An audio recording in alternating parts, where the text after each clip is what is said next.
ነገር ግን በፊት የሰሩትን ችግር አሁንም ደግሞ ብሰው መተው ምዕመኑን እያሳሰሩ እያስገረፉ ይገኛሉ። እዛም ሳያበቁ የሰንበት ተማሪዎችን ያለምንም ምክንያት እያሳገዷቸው እያባረሯቸው ይገኛሉ። ረመዳን 1 ጀምሮ እስከ ረመዳን ስንት ነው 15 ነው ምናምን እፍ ስትሉ ነበር ቲክቶክ ላይ ሰማዕት ሆንኩኝና ልክ እንዳንተ 72 ወንድ ይሰጠኛል። ኦኬ ደብረሲና ነበር። ቁርአኑ ስለ ሁሉም ጁዳይዝም ቴዎሎጂ ነው እየተናገረ ያለው ወይስ ደግሞ ስለ ጥቂቶቹ?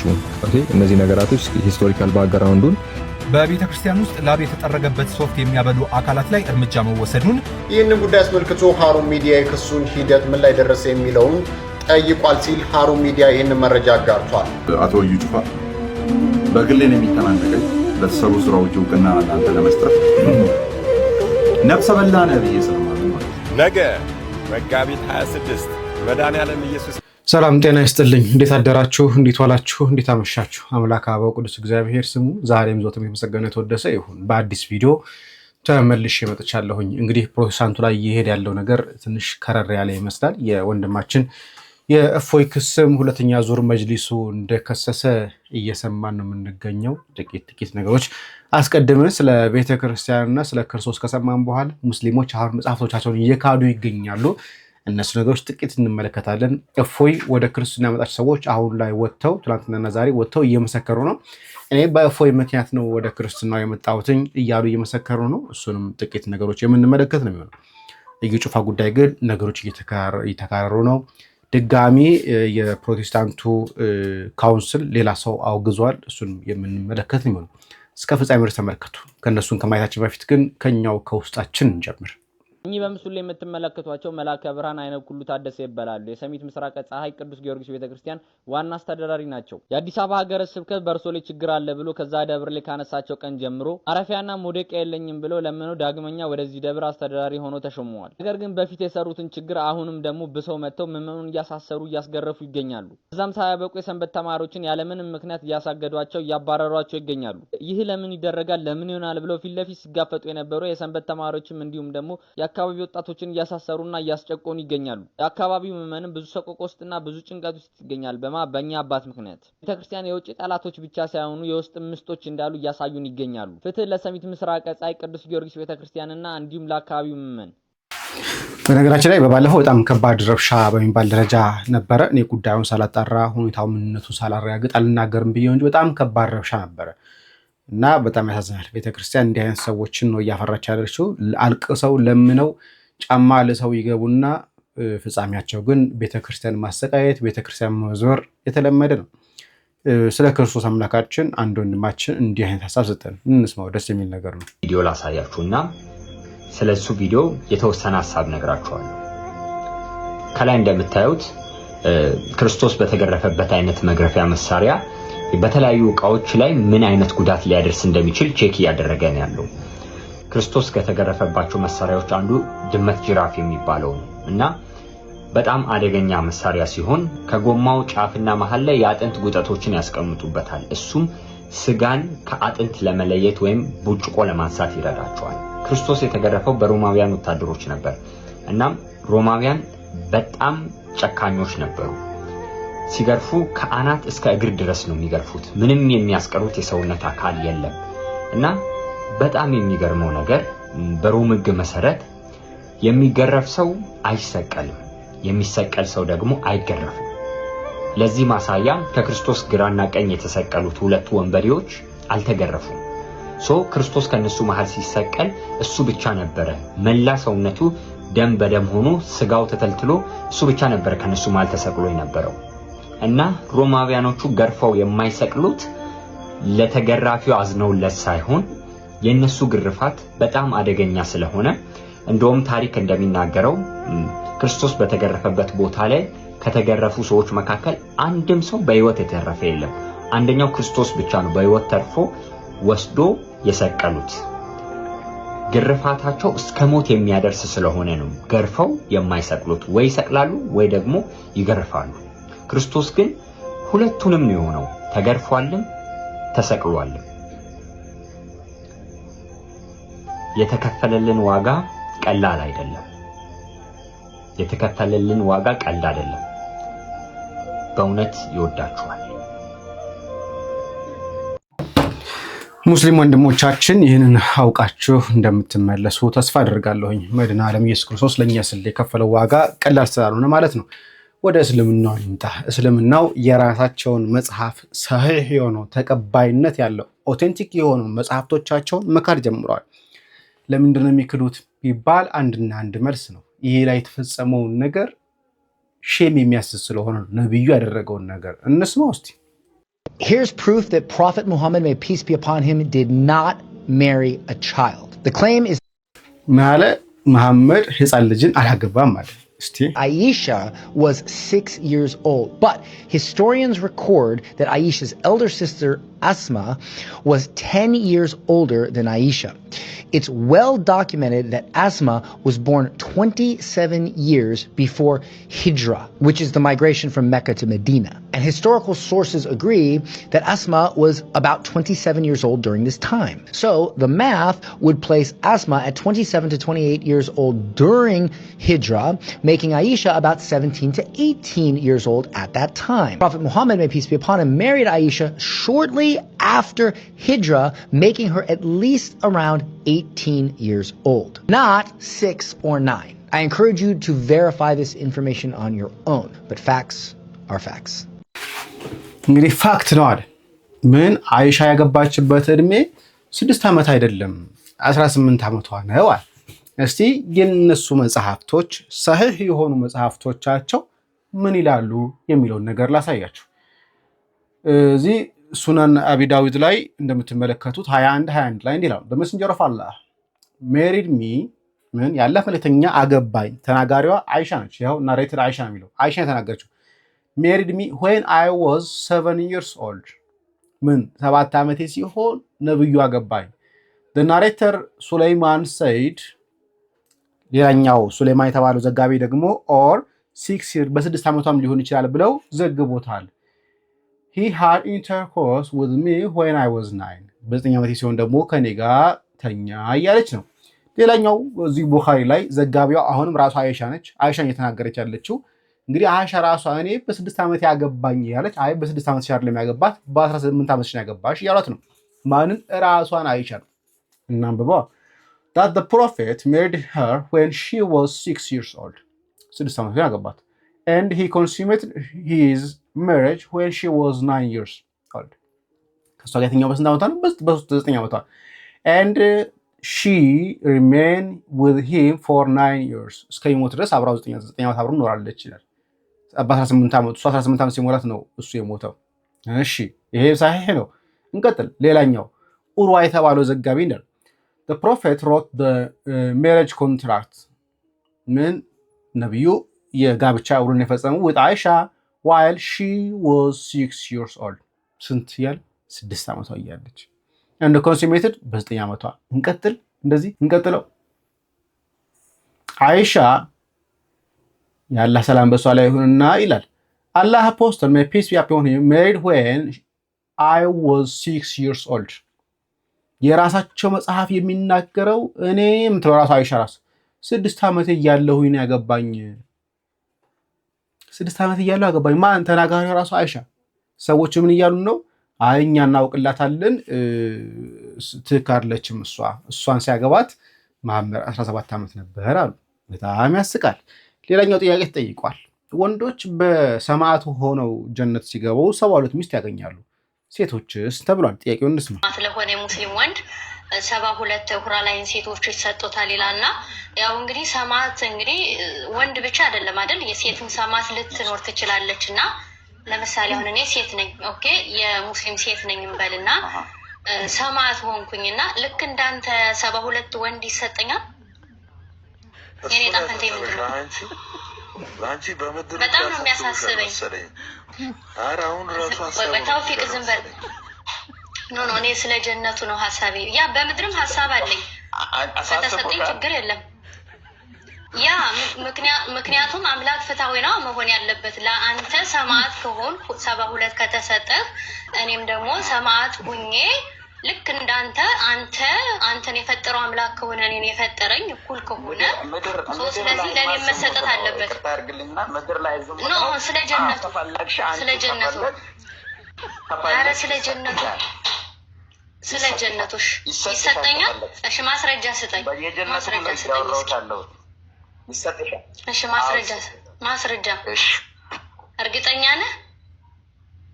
ልክ እንዳንተ 72 ወንድ ይሰጠኛል።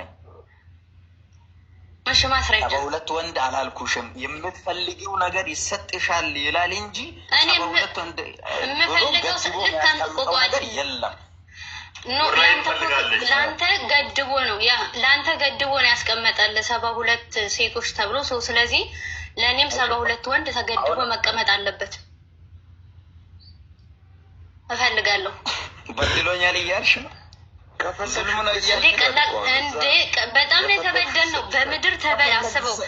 ቆይ ተውፊቅ ቆይ አስበው በምድር አንተ ከአራት እያገባ ኦኬ እኔ አንድ እያቆቆና አውሩ ችግር የለው። ቆይ ልንገር በምድር አንተ አራት እያገባ እኔ ደግሞ አንድ በላይ በሰማይ ደግሞ 72 ከተሰጠ እኔ ደግሞ ምንም ካልተሰጠኝ ይሄ ለኔ ትልቅ በደል ነው። እሺ እና እስኪ ከተሰጠኝ ማስረጃ ስጠኝ። እሺ ማን ነው በምድርም አራት ነው? ቆይ አንድ ጥያቄ ልጠይቅሽ ነው አንቺን። ቆይ ቶፊክ አብዱልቃድር እሺ ምድር ላይ ደግሞ አራት የተባለው ፍቅድ የሆነ እንጂ አንድ ራሱ ማለት ነው። ራሱ ለምሳሌ በምድራዊ እንሄድና ምሳሌ እንደ ምሳሌ አንስተሻል። ምድር ላይ ለምሳሌ አንተ አራት የምታገባ ከሆነ የምድሩን ተው በቃ የሰማዩን እዚህ ጀምሮ እንደው በደል ነው እያልሽ ለምሳሌ አራት ወንድ ብታገቢ አንቺ ልጁ የማን ነው ይባላል? ለምሳሌ የግድ መመርመር የማንም ይሁን አንቺ ያረገሽ ይባላል። የማን ልጅ ነው ያለሽ? ልጁን ከወለድሽው በኋላ የማን ነው ልጅ ነው? ለምሳሌ መሀን ነች እሷ፣ ለምሳሌ አረጣለች እሷ፣ ለምሳሌ ዲኤንኤ አለ፣ ለምሳሌ መውለድ አትፈልግም፣ ለምሳሌ በእንደዚህ ማግባት ነች። አሁን ቶፊቅ ሙስሊሙ ልጅ እያወራህ ነው ወይ? እነሱ ዝም አሉ። ኔትወርኩ ነው እንለፈው አርሌን። ምክንያት መልስ የሌለው ጥያቄ ነው። በነገራችን ላይ ብዙ ጊዜ እኛ ሙስሊሞች እንጠይቃቸዋል። ምንድነው ሴቶች የሚያገኙት ሲባል ያው ለአንዱ ሰው ሚስት ትሆናለች። ስለዚህ እስልምና ይህ ወንዶች ሃይማኖት እንጂ ሴቶች ሃይማኖት አይደለም። እንቀጥል። የተወሰነ ጊዜ ስውሯ ማርያም ከጓደኞች ጋር እዛ ከርሜ መጥቻለሁ። እኔ ብዙ ጥያቄዎች ነበሩኝ።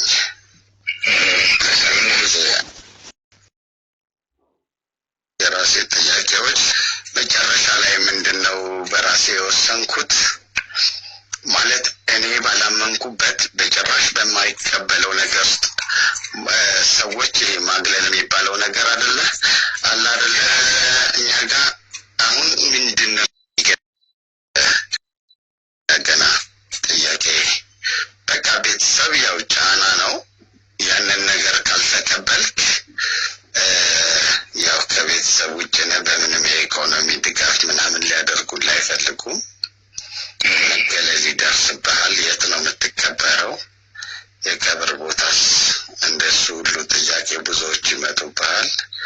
አይ እንግዲህ እኔ በቁሜ እየሞትኩ ሞቼ ስለማላውቅ አይሮን ኬር ብዬ የኢኮኖሚ ጥያቄውን በራሴ መፍጨርጨር በቃ ላልጠይቅ ለራሴ ቃል ገብቼ በቃ ያ ነው። አሁን እዚህ ጋር ስኖር ቆራጥ ጠንካራ መሆን ያለብኝ። እነዛ ሰዎች ያው እዚህ ምንም ነገር ሊረዱኝ አይችሉም። ከልጅነቴም ጀምሮ የግድ ደግሞ እኔ መረዳትን ከፈለግኩ እነሱ የሚፈልጉት ነገር ውስጥ መግባት አለብኝ። የኔ ደግሞ የራሴ ጥያቄ አለ ከባህልም ከቋንቋም ከብዙ ነገሮች አንጻር እና ባህል እኔ ከባህሌ ከቋንቋዬ ጋር ለምንድን ነው ከቋንቋዬ ጋር የሚጋጨው? ይህንን ካላደረግ ይህንን ካላልክ ያ ማለት የሁላ ወንጀሉ ነው። ለ3 ዓመት ተዘጋግተናል ከአክስቴ ልጅ ጋር። ሰላም አለይኩም አለኝ። ሰላም ነው ወይ እንዴት ነህ ከሪሞ ስለው አይ ለምንድን ነው እንደዚህ ያልከኝ? ሁለተኛ አላናግርህም ሲለኝ ገላገልከኝ፣ ኃጢአት ከሆነ አልኩት። ዋው እንኳን ጌታ ረዳህ ማለት እፈልጋለሁ። በመቀጠል ደግሞ አንተ ከጨለማ ከድቅድቅ ጨለማ ወደሚደነቅ ብርሃን ስትወጣ የማይወዱት የጨለማ ሰዎች ናቸው፣ ብርሃኑ ያልተገለጠላቸው ሰዎች ናቸው። እናመሰግናለን ወንድማችን ከድር። እንኳን ወደ ብርሃኑ ዓለም መጣ እንዳለን ከድቅድቅ ጨለማ መውጣት የተገባ ነውና፣ እስቲ አንድ ኦርቶዶክስ ነኝ ብሎ ወደ እስልምና ገባሁኝ ያለው ሰው እስቲ ምን እያለ እንደሆነ እንስማው። እፎይና ያካል ረመዳን አንድ ጀምሮ እስከ ረመዳን ስንት ነው 15 ነው ምናምን እፍ ስትሉ ነበር ቲክቶክ ላይ እፍ እና ተስቢህን በሉ እላለሁ። ዚክርህን በደንብ ነው ይበሉ። ሸይጣን ይወል በጣም ሲስተማቲክ ነው። ወታደሮች አሉት፣ ማደሪያዎቹ ናቸው። ከረመዳን በፊት ስራ ሰጥቷቸው ነው የሚሄደው። እና የሚያሳዝነው እኛ መሸወዳችን። ቀላል በሉን እንዴ ያ ሐቢቢ ያራዳውን እንጂ ነቃበል። አላህ ያለው ሰብሕ እስመ ረቢከ ተስቢህ አድርጋለ። ለምን ተስቢህ? ምክንያቱም ይወል ረሱልን ሲሳደቡ አንተም ስትሳደብ ምናምን ልብ ይቆሽሻል፣ አፍ ይቆሽሻል።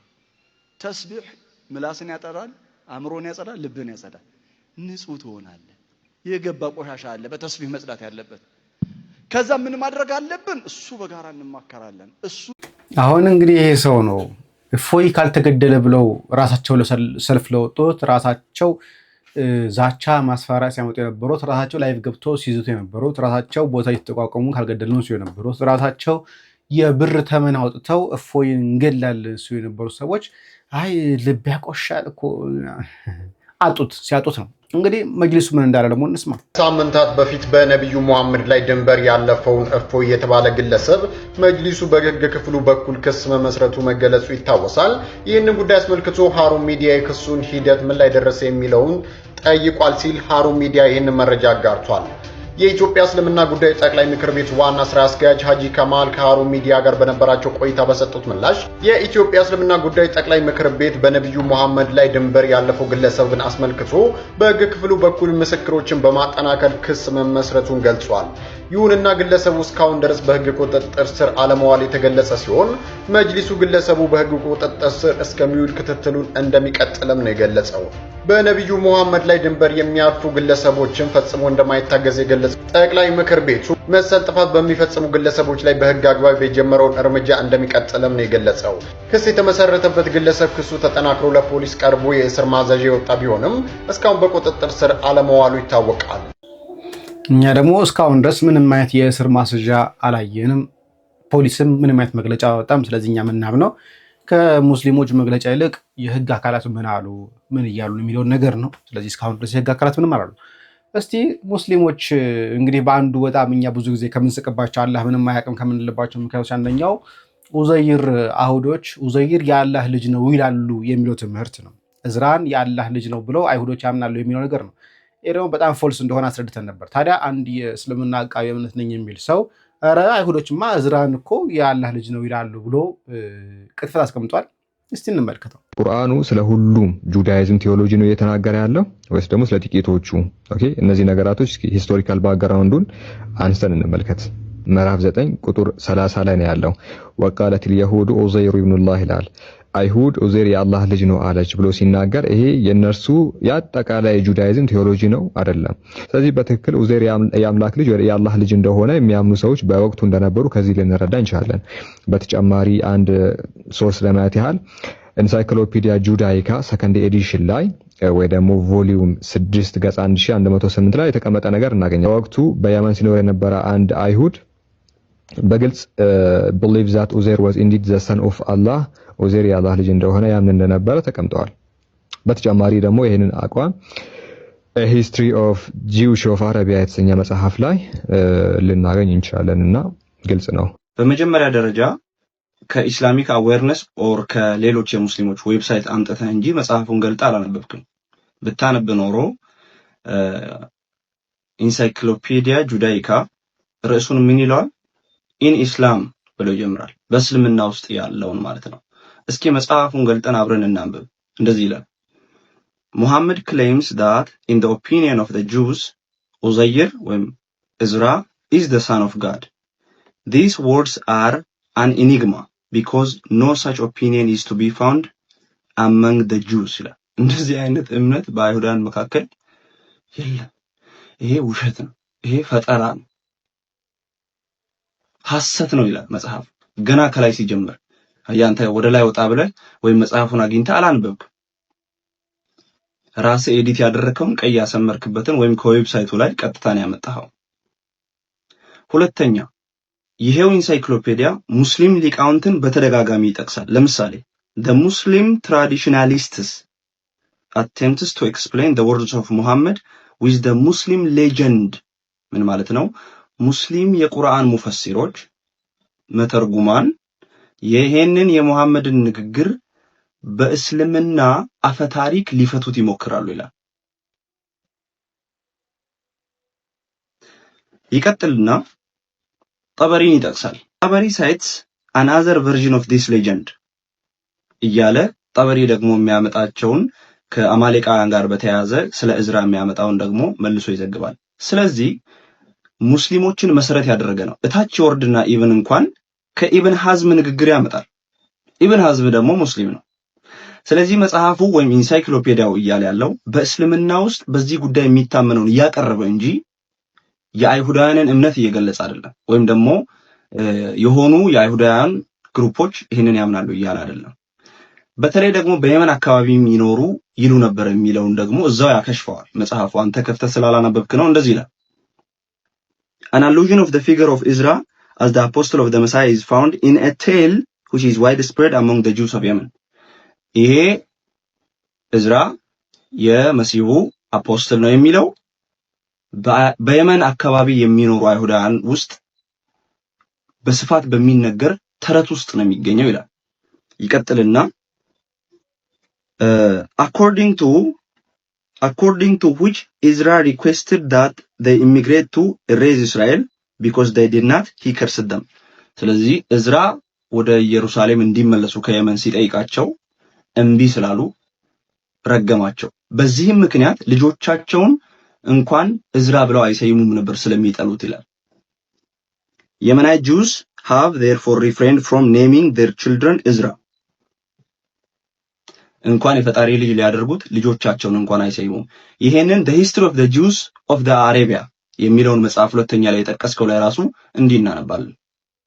As mentioned above, when Ezra called all the Jews of the diaspora to the ingathering, the Yemenite Jews refused to return in anticipation of the destruction of the temple. ስለዚህ ሲጠራቸው እምቢ አሉ። ከዛ ረገማቸው። ከዛ የየመኖቹ ደግሞ ጠሉት በተደጋጋሚ ይላል። ሌላው the history of the Jews of Arabia የሚለው መጽሐፍ ላይ የጠቀስከው ፈጽሞ የተሳሳተ ነው። ምክንያቱም እዛ ጋር ኤልያስን ይጠቅሳል፣ ሄኖክን ይጠቅሳል። ከዚያ በኋላ ሌሎች ጻድቃን ሰዎችም የአምላክ ልጆች ይባላሉ በክብር ደረጃ ነው የሚለው። እኛ በክብር ደረጃ አይደለም ክርስቶስን የእግዚአብሔር ልጅ ምንለው። ስለዚህ ቁርአኑ ክርስቲያኖች በሚሉት ልክ የሚሉ አይሁዳውያን አሉ ብሎ ማለቱ ስህተት ነው፣ የተሳሳተ ልክ አይደለም። ምክንያቱም አይሁዳውያኑ በክብር ደረጃ ነው የሚሉት። ለምሳሌ አዳምም የእግዚአብሔር ልጅ ተብሏል። እስራኤላውያን ራሳቸውን የእግዚአብሔር ልጆች ይላሉ። እኛ በዛ መልክ አይደለም ክርስቶስን የእግዚአብሔር ልጅ ምንለው፣ የባህሪ ልጅ ነው ምንለው። ችግሩ ያንተ ቁርአን ክርስቲያኖች መሲሁን የባህሪ ልጅ እንደሚሉት አይሁዳውያን ኡዘይርን የአላህ ልጅ ነው አሉ ነው የሚለው። ስለዚህ ስቲል ተሳስቷል። ሌላው ደግሞ በትንሣኤ ቀን አይሁዳውያን ማንን ያመለካችሁት ሲባሉ ኡዘይርን ያመለክ ነው ይላሉ ይላል ሐዲስ። ልክ ክርስቲያኖች ማንን ያመለካችሁት ሲባል መሲሁን አመለክን እንደሚሉት ሌሎቹ ድንጋይ ያመለከ ድንጋይን አመለኩ እንደሚለው። ስለዚህ ጠቅላላ አይሁዳውያንን እያለ ነው እንጂ የተወሰኑትን እያለ አይደለም። በየመን አካባቢ ያሉትን እያለ አይደለም። በየመን አካባቢ ያሉትን እያለ ቢሆን እንኳን ስህተት መሆኑን አይተናል።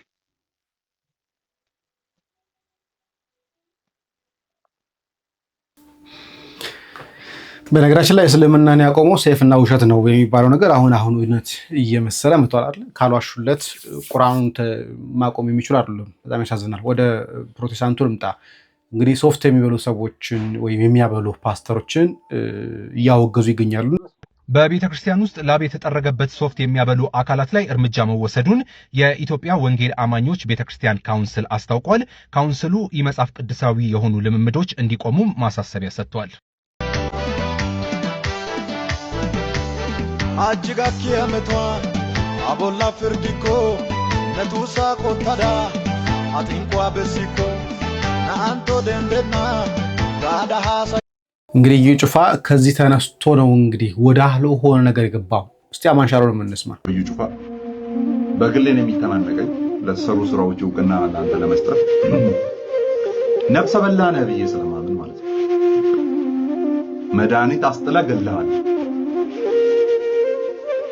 ድሃ መዝብረሃል፣ ብልቃጥ ቸርችረሃል፣ ዘይት አጠጥተሃል። የውሸት ተስፋ ለሰዎች ሰጥተሃል። በውሸት የእግዚአብሔርን ስም ጠርተሃል። በድፍረት ለሰዎች እግዚአብሔር እንደዚህ ይላል ብለሃል። ያልወጣ ጅኒ ድራማ አሰርተሃል። እሱን ነው እውቅና መሰጠት? እሱን ነው እውቅና መሰጠት? ቢያንስ እውቅና ስጡ። ስለዚህ በምድር ዋጋ መቀበል እንደው በሰማይ ዋጋ ካለ ማለት ነው። በምድር ዋጋ መቀበል ስጡኝ፣ በቃ እዚሁ ሪባኑን እዚሁ ቁረጡልኝ፣ ርችቱን እዚሁ ተኩሱልኝ የሚል ሽልማትን የመቀራመት ሽልማትን የመቀበል የመታየት አዋዜ ይባላል። ይሄ አገልግሎት አለ። እንግዲህ አማንሻሎም ነፍሰ በላነ እያለው ነው። ጠዋት አንድ ቪዲዮ ቅድም ላይ አንድ ቪዲዮ ሰርችላችሁ ነበረ ከሰዓት አካባቢ ላይ። እንግዲህ ከዛ ቪዲዮ ጋር ተገናኘ ድጋሚ ሌላ መረጃ ወጥቷል። እኔ መረጃውን ማጋራት የኔ ድርሻ ነው። እናንተ ደግሞ ያን ነገር አናላይዝ አድርጋችሁ በተለይ የምታውቁ ሰዎች ሶርት አውት ብታደርጉት ጥሩ ነው ብዬ አስባለሁ። ኦኬ ደብረ ሲና ነበር እና ቀጥታ ያው ፕሮቴስታንት እንደነበሩ ከመጀመሪያ ጀምሮ ከልጆቻቸው ጀምሮ እና ያንን ነገር እናውቃለን። እና ዛም ቤተሰብ ጋር ምናምን ስንደውልም እንደዚህ አይነት መረጃ እንዳላቸው ነው እንጂ እንደዚህ ኦርቶዶክስ እንዳልሆኑ አውቀው እንደሆነ ይህን ነገር እየሰሩ ያሉት ማን ነው? ስልጣነ ክህነት የሰጣቸው አካል ማን ነው? የሚታወቅ የምታውቁት ነገር አለ? እኛ ምንም የምናውቀው ነገር የለም። እኛም እንዳየነው ሶሻል ሚዲያ ላይ ነው ያየነው። ሚዲያ ላይ ረቂቅ ሚዲያ ላይ ያየው ደወልኩለትኝ በግል መጀመሪያ ገና ሳይ እሺ ከዛ አይ ረቂቅ ምን አለ ዘመን ማለት ነው አልኩት። አይ ሰውዬው ረጅም ነው ምናምን ምስተፈራ አካል አለበት ምናምን አለ። አይ እኮ እንትን ሊሆን አይችልም። አንተ ለሚዲያው ነው ለቢዝነሱ ነው ወይስ ለምነት ነው? ይሄ ምን ማለት ነው? አይ ብዙ ሰው ማስረጃ የሰበሰብኩኝ ነው እና እዚህ ያጣራለሁ ብያለሁ። አንደኛ ልጃቸው ናታን ተክል ይባላል እና እኛ የኔም ማውቀው ነገር ትርጉም ይናቃቸዋለሁ። ልጆች ነው ሁሉም አላውቃቸዋለሁ። ግን የሆነ ነገር ፖስት ስታረግ ግን አጣርተህ ነው መሆን አለበት እና ምን አልኩት። ከዛም በኋላ ስደውል ስልክ የማያነሳ ወይስ ጓደኞቼን ሲደውል ስልክ አያነሳ። ስለዚህ ምን ሄደን ነበር ከዛ ትላንት ሄዳችሁ ነበረ ቤተክርስቲያኑ ድረስ? አዎ ሄድን። እኔ በሰፈሬ ስለነበር ሄድን። በቃ ያው እንደምታየው ሶሻል ሚዲያ ላይ በዚህም ተሰልፎ ምናምን ስታይ ይሄ ነገር ደግሞ ግራ ገባኝ። ዩቲዩብ ላይ ደግሞ አየሁት ራሱ ሚዲያ ላይ ባህታዊ ላይ በህዝብ እንደዛ ይቼ ምናምን የሚለው ከዛ ግራ ተገባኝ። እዛ ሌሎችም ከፍ ያሉ ሰዎች ማለት የኛ የደብረሲና ሰዎች ነው ጥሩ ጥሩ ቦታ ላይ ያሉ አናግራቸው ነበር ዛሬ። አይ በእናንተ እንትን የሚሆን አይደለም እኛ ከፍ ላሉት ብለናል። እንትን ላይ ሲደርሱ ማለት ማስረጃ ላይ ሲደርሱ እንትን እንላለን እናንተ ታው በቃ በእናንተ የሚሆን አይደለም ምናምን አለ። ለምንድን ምዕመናን እኮ መጠየቅ መብት አለው። እያንዳንዱ ነገር መብት አለ ነው መጠየቅ መብት አለው። ግን አሁን እንደዚህ የኛ ጓደኛ ሄዶ እንደዚህ ተቀቡት በኋላ ሲሳደብ መቱት በጥፊና ፖሊስ ጣቢያ መጥተው ምናምን ትናንት ምናምን አንድ ቀን አሳድሮ ያስወጡት እዛ ደብረሲና ይሄን ተናግሮ ደብረ ሲና እዛው ደብረ ሲና ልጅ ማለት ነው። እዚህ መጥቶ የሚያውቅ ሚስጥሩን የሚያውቅ ማለት ነው። የሚያውቀው ልጅ ነው። አንተ እንዴት እንደዚህ ታደርጋለህ ምናምን ብሎ ሲናገረው ደበደቡት። በኪታባ ትናንትና ያሰባስበው የእሱ እራሱ እንዳትሄዱ በቃ ይህ አንድ ሰው በሁለት ሰው የሚሆን አይደለም። መልካም እንግዲህ ያው ስለሰጠሽ መረጃ አመሰግናለሁ። እግዚአብሔር ይስጥልን። እናሳውቃለን የደረስንበትን። እሺ አሉ ስልክም ያልኳቸው ነው ሰጣለሁ ለሌሎቹ ሜሴጅ አድርግልኝ። እሺ እንግዲህ እየወጡ ያሉ መረጃዎች ይህንን ይመስላል። በጣም ጥሩ አይደለም። እውነት ለመናገር ለቤተክርስቲያን ክብርም አይመጥናትም። የሆነ ሆኖ የነገን ስንክሳር እናዳምጥና እኔ ከወዲሁ ሰናበታችሁ። ቸር ቆዩ። ነገ መጋቢት 26 መድኃኔዓለም ኢየሱስ ክርስቶስ እርሱ ራሱ በሰጣቸው ቃል ኪዳን ከአምስቱ የምድራችን ክፉ መቅሰፍቶች የሚሰውሩ ማለትም ከመብረቅ፣ ከቸነፈር፣ ከረሃብ፣ ከወረርሽኝና ከእሳት ቃጠሎ የሚሰውሩ ታላቅ አባት የገድልህን መጽሐፍ የጻፈውን ያጻፈውንና ሲነበብ ቀጥ ብሎ ቆሞ የሰማውን በእውነተኛው የመንግሥተ ሰማያት መጽሐፍ ስሙን እጽፈዋለሁ። ለቤተ ክርስቲያንህ የሚችለውን ያክል ማንኛውንም ስጦታ ለሰጠና ለተቸገረ ደግሞ ባይችል እንኳን ቀዝቃዛ ውሃን በስምህ ለመጸወተ የፈለገውን የአሻውን አደርግለታለሁ የተባሉ ታላቅ ቅዱስ አንተን ለወደዱና እኔ በሰጠው ቃል ኪዳን ለታመኑ ሁሉ የፈለከውን ነገር እንድታደርግላቸው እኔ ፈጣሪህ አማኔ በርዕሴ ብዬ ምዬልሃለሁ የተባሉት ታላቁ አባታችን አቡነ ሀብተ ማርያም ነገ መጋቢት 26 የወርሃዊ በዓላቸው ነው። ሌላው ነገ መጋቢት 26 ብዙ ኢትዮጵያውያን ቅዱሳንን በማፍራታቸው ወላዴ አእላፍ እየተባሉ የሚጠሩ ለ57 ዓመታት በባህር ውስጥ ቆመው እየጸለዩ ጎናቸውን ሳያሳርፉ በተጋድሎ የኖሩ እነ ሐዲስ ሐዋርያ እና አቡነ ተክለ ሃይማኖትን እና አቡነ እስትንፋሰ ክርስቶስን እና አቡነ ሂሩተ አምላክን እና አቡነ ሰረቀ ብርሃንን እንዲሁም ደግሞ ዳግማዊ ቄርሎስ አባታችን አባ ጊዮርጊስ ዘጋስጫንና ሌሎችን ቅዱሳንን ያፈሩ በቃል ኪዳናቸው ጊንጥን፣ እባብን፣ የባህርን አውሬ የማያስበሉ የተከበሩና ቅዱሱ አባታችን አቡነ ኢየሱስ ሞዓ ዘሐይቅ ነገ መጋቢት 26 የወርሃዊ በዓላቸው ነው። ሌላውና ዋናው ነገ መጋቢት 26 በቃል ኪዳናቸው አምነን ብቻ አንዲት በጎ ነገር እናድርግ ራሳችንን አሳልፈው እስከ 15 ትውልድ ድረስ የሚያስምሩ ታላቅ አባት በዕለተ ምጽአት በ12ቱ ነገደ እስራኤል ላይ ትፈርዳለህ። አንተን አምኖ ስምህን የጠራ ዝክርህን የዘከረ በቃል ኪዳንህ የታመነ መታሰቢያን ያደረገ ዝክርህን የዘከረ አንተን አምኖ በቤተ ክርስቲያንህ መጥቶ ጸሎት የጸለየ ወደ ማንኛውም ሥራ ተግባር ሲሄድ በቤተ ክርስቲያንህ ቅጽር ሲያልፍ ደጁን ቢሳለም እስከ 15 ትውልድ ድረስ እምርልሃለሁ።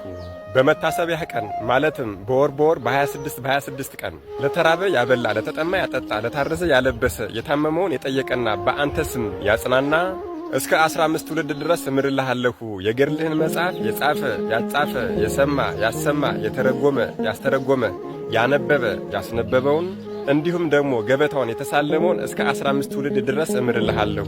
በመታሰቢያ ቀን ለቤተ ክርስቲያንህ እሳር የጎዘጎዘውን እንዲሁም ደግሞ ለፍም የሚሆን እንጨት ያበረከተውን እስከ 15 ትውልድ ድረስ እምርልሃለሁ። ከሩቅም ከቅርብም መጥቶ ቤተ ክርስቲያንን የተሳለመውን ሰው ጎልጎታ መቃብሬን እንደተሳለመ እቆጥርለታለሁ። የእሳትንም ባህር ይሻገራል፣ ገሃነመ እሳትንም ፈጽሞ አያያትም። የገድልህና የተአምርህ መጽሐፍ በሚነበብበት መታሰቢያህ በሚደረግበት ስምህ በሚጠራበት በዚያ ቦታ እኔ በአካል እገኛለሁ። በዚህም የተነሳ እርኩሳን መናፍስትና አጋንንት በዚያ ቦታ አይኖሩም፣ አይሰለጥኑም። አዎ በዚያ ቦታ ቅዱሳን መላእክትን ጠባቂ እንዲሆኑ አስቀምጣለሁ። እኔም በበረከት በረድኤት ከዚያ ቦታ አልለይም። የገድልህን መጽሐፍ በማክበር ቀጥ ብሎ ቆሞ የሰማ እስከ 80 ዓመት ድረስ የሠራውን ኃጢአቱን አስተሰርይለታለሁ። ያም ባይሆን ተቀምጦም የሰማ ቢኖር እስከ 40 ዓመቱ ድረስ የሠራውን ኃጢአት አስተሰርይለታለሁ የተባሉት አቡነ ሰላማ ከሳቴ ብርሃን ፍሬምናጦስ ነገ መጋቢት 26 የወርሃዊ በዓላቸው ነው። መድኃኔዓለም ኢየሱስ ክርስቶስ በቃል ኪዳናቸው ስለአመነ ብቻ የእሳትን በአስር ከሚያሻግሩ ከእነዚህ ቅዱሳን አባቶቻችን ረድኤት፣ በረከት፣ ቃል ኪዳን፣ ምልጃ፣ ፍቅር አይለየን። አሜን። ይቆየን።